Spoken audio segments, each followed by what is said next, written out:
Rend, slaughter, devour your enemies.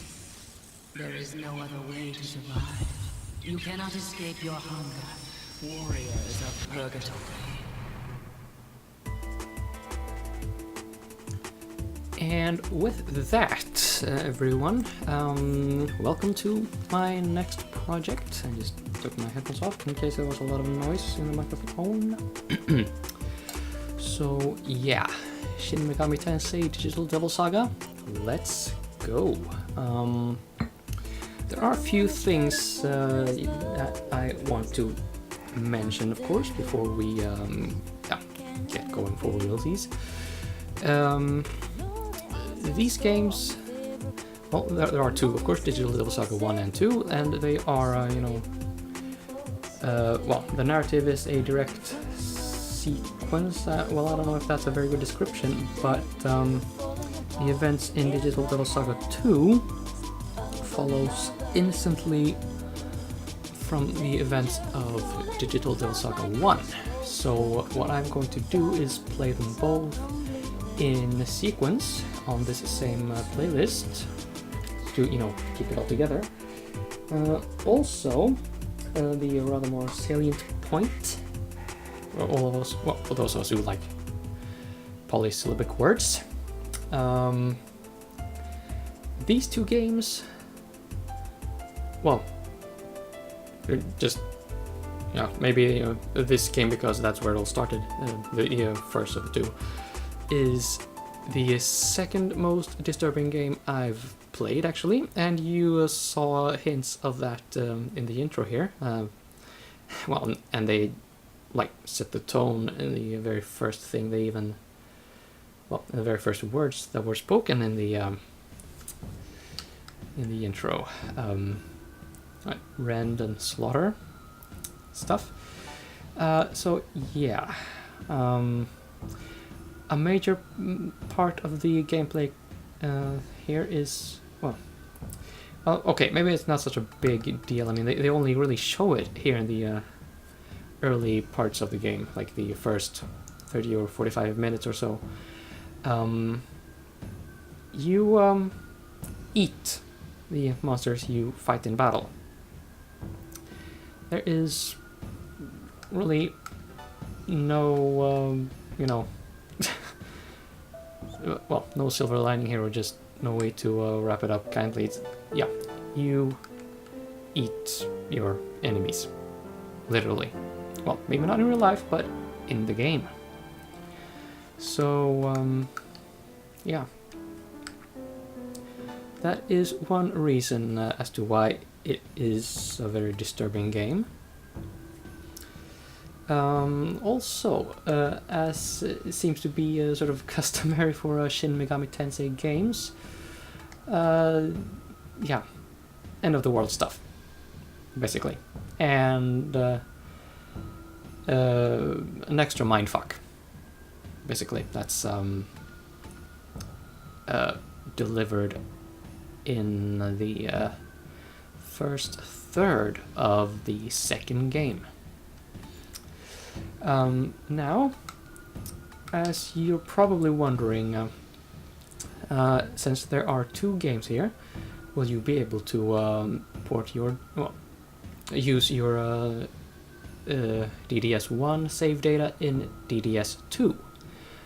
I am playing this on PS3, where it is a lot more complicated, and I intend to give you a sort of superficial guide through the process. I mean, I will need to use my PC somewhere along the way to do that jazz, and well, I'm not gonna be able to really graft it into the video very smoothly as things stand, so I'm just going to talk you through the important bits.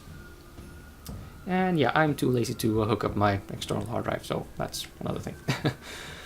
But yeah, this is the third game I ever played, Digital Devil Saga being the fourth, in the Shin Megami Tensei franchise. I believe that's how you describe it. I have played Persona 3 and 4, with Persona 4 being the first of the games I played. And a funny story, I actually bought that in Iceland. Well, I think I did anyway. And now it's trying to start the intro on me again, and yeah, screw that, we ain't seeing the intro again. Another thing that we can do here is, well, okay, yeah. So I said I've played this game, and yeah, this is going to be my second run through the game, my second run ever. Also, you should note that the extra enhancements that the PS3 offers, like upscaling, and I think they do some texture filtering as well, I'm not using them.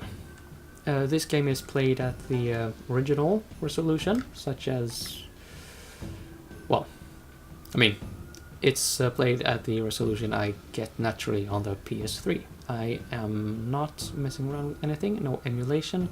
This is not the not from any PlayStation 2 ISO or DVD. This is the downloadable PSN version. Now, since I have this new cycle data here, and you can tell this is a pretty short game, I went out of my way to do many side quests, and as you can see, I have leveled up significantly here before the final battle.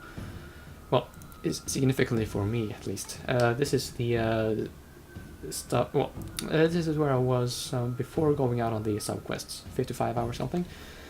So yeah, 60 odd hours of playtime. Now, there are some sub-quests you start here in the first game that you only finish in the second game, which is another reason I keep them together in the same playlist like this. But yeah, 60 odd hours playtime for each individual game. Yeah, I am going to edit out a lot of the battles here.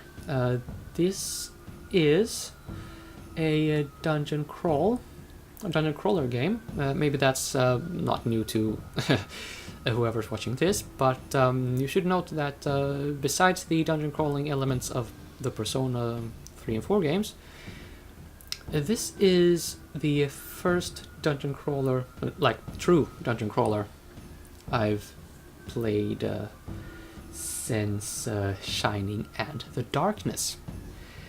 And if you haven't heard of the game, well, that just means you're younger than me. If you know the game, you are old, and you will remember it from the Sega Mega Drive or Genesis, as it was dubbed in USA. Now, when I start the game from this new cycle data, what will carry over is the skills you have learned for mantras. More on that when we enter the game proper. And I think it also affects what mantras you have equipped as you start the game.